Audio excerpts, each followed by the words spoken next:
आता याच्यानंतर सगळ्यात महत्त्वाचं जे म्हणजे तुम्ही प्रथम बघितलं पाहिजे, म्हणजे इतर ह्या सगळ्या गोष्टी तुम्ही कदाचित नाही बघितल्या तरी चालतील, पण 2 गोष्टी तुम्ही पहिल्या बघितल्या पाहिजे. एक अलॉटमेंट लेटर आणि दुसरं ॲग्रीमेंट. तुमची उद्या जर कधी तक्रार झाली, केस चालणार असेल, तर ती फक्त त्या सेल ॲग्रीमेंट बरोबर चालेल. तर ते ॲग्रीमेंट आणि हे तुम्ही वाचलेलं पाहिजे. आता अलॉटमेंट लेटर म्हणजे काय? तर अलॉटमेंट लेटर म्हणजे असं आहे की याच्यात 2 भाग केलेले आहेत.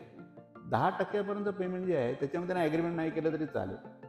ते फक्त त्याला अलॉटमेंट लेटर, म्हणजे मी 10% मी 5% रक्कम भरून बुक केला. लोकं फ्लॅट बुक करतात, 5% रक्कम भरतात, फ्लॅट बुक करतात. त्याला अलॉटमेंट लेटर दिलं जातं. ते घेतलंच पाहिजे. अनेक वेळा ते कधी नुसतं लिहून देतात की हा फ्लॅट बुक केलेला आहे, एवढी रिसिप्ट देतात, पैशाची देतात, तसं नाही. मग त्याला काही हे राहत नाही. दुसरं असतं की 10% नंतर जास्त पैसे जेव्हा मी देणार आहे, तेव्हा मात्र मला 2 महिन्यात ॲग्रीमेंट साईन करायला पाहिजे, असं कायद्याने दिलेलं आहे. आता हे जे अलॉटमेंट लेटर आहे, मग अलॉटमेंट लेटर म्हणजे काय असतं? हे जवळपास ॲग्रीमेंटची प्रतिकृती असते. त्याच्यामध्ये तुम्हाला कोणता फ्लॅट त्याचा नंबर, तुम्हाला पार्किंगचा कोणता स्लॉट त्याचा नंबर, त्याच्यानंतर तुम्हाला किती अमाऊंट आहे, किती पैसे लागणार आहे, तुमचा प्रोजेक्ट कधी कंप्लीट होणार आहे, ह्या सगळ्या गोष्टी असतात. संपूर्ण व्हिडिओ पाहण्यासाठी स्मार्ट मराठी या YouTube चॅनेलला नक्की व्हिजिट करा.